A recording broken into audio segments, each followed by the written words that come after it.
ఇప్పుడు ఎన్నికల సందర్భంలో ఇప్పుడున్నటువంటి ప్రభుత్వ పెద్దలందరూ కూడా కలిసి ₹1,00,000 సరిపోదు, దాంతోపాటు ఒక తులం బంగారం కూడా కలిపి మీకు ఇస్తాం కళ్యాణ లక్ష్మి పథకం కింద అని చెప్పారు అధ్యక్ష.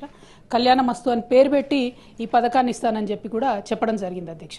కానీ 15 నెలలు గడుస్తున్నా కూడా మరి కనీసం కళ్యాణ లక్ష్మి ఎంతమందికి ఇస్తున్నారు, పాత పద్ధతిలోనే ఇస్తున్నారా, ఇస్తుంటే క్రైటీరియా మార్చారా లేదా, ఇంకొకటి ఈ తులం బంగారం మరి 15 నెలల్లో అయినటువంటి పెళ్లిళ్లకు మీరు తర్వాతైనా రీఎంబర్స్ చేస్తారా, ఏం చేస్తారు అనేటటువంటి అంశాన్ని మేము అడగడం జరిగింది అధ్యక్ష.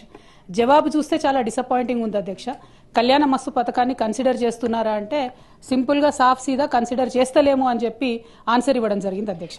అంటే మీరు ఎన్నికల ముందు మహిళలకు తులం బంగారం ఇస్తామని చెప్పి మభ్యపెట్టినామని చెప్పి వాళ్ళ కౌన్సిల్లో ఇచ్చినటువంటి సమాధానం వల్ల ప్రభుత్వం మళ్ళొకసారి నిరూపించుకుందని చెప్పి మేము భావిస్తూ ఉన్నాం అధ్యక్ష.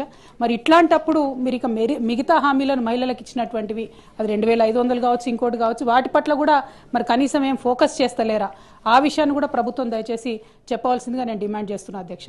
మరి ఇంత సోషల్ కాన్సెప్ట్, ఇంత బ్యాక్గ్రౌండ్తోని మంచి ఇండికేటర్స్తోని చేసినటువంటి కార్యక్రమాన్ని నీరుగార్చడం, మీరు ఇచ్చినటువంటి హామీ మీద ఇంత విస్పష్టంగా మేము అసలు చెప్తలేము, కన్సిడర్ చేస్తలేమని చెప్తే ఇది మహిళలను మీరు మోసం చేసినట్టుగానే మేము భావించవలసి వస్తుందని చెప్పి ఈ సందర్భంగా ప్రభుత్వాన్ని అడుగుతూ కనీసం మరి తర్వాతన్నా ప్రారంభిస్తారా అనేటటువంటి ప్రశ్నను నేను మంత్రి గారిని అడుగుతా ఉన్నాను.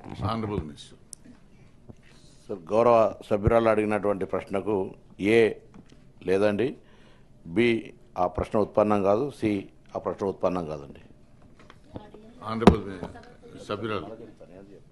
అధ్యక్ష, థ్యాంక్ యూ అధ్యక్ష. పొన్నం ప్రభాకర్ అన్న చాలా నిజాయితీగా మేము మహిళలను మోసం చేసినాం ఎన్నికల ముందు, ఇప్పుడు మాత్రం ఆ పథకం ఇచ్చే ఉద్దేశమే లేదు అని చెప్పి ఖరాఖండిగా కౌన్సిల్ సాక్షిగా చెప్పినందుకు వారికి ధన్యవాదాలు తెలియజేస్తా ఉన్నాను.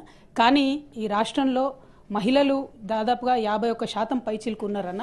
మహిళలు మీరు చేసినటువంటి మోసాన్ని గమనిస్తున్నారు. ఖచ్చితంగా సమయం వచ్చినప్పుడు మాత్రం వారు జవాబు చెప్తారని చెప్పి చెప్పక తప్పదు అధ్యక్ష. ఎందుకంటే ఇంత మొహమాటం లేకుండా మేము ఎన్నికల వాగ్దానాన్ని చేయమని చెప్తున్నారు ప్రభుత్వానికి. కంగ్రాచులేషన్స్ కూడా ఈ సందర్భంగా తెలియజేస్తా ఉన్నాను.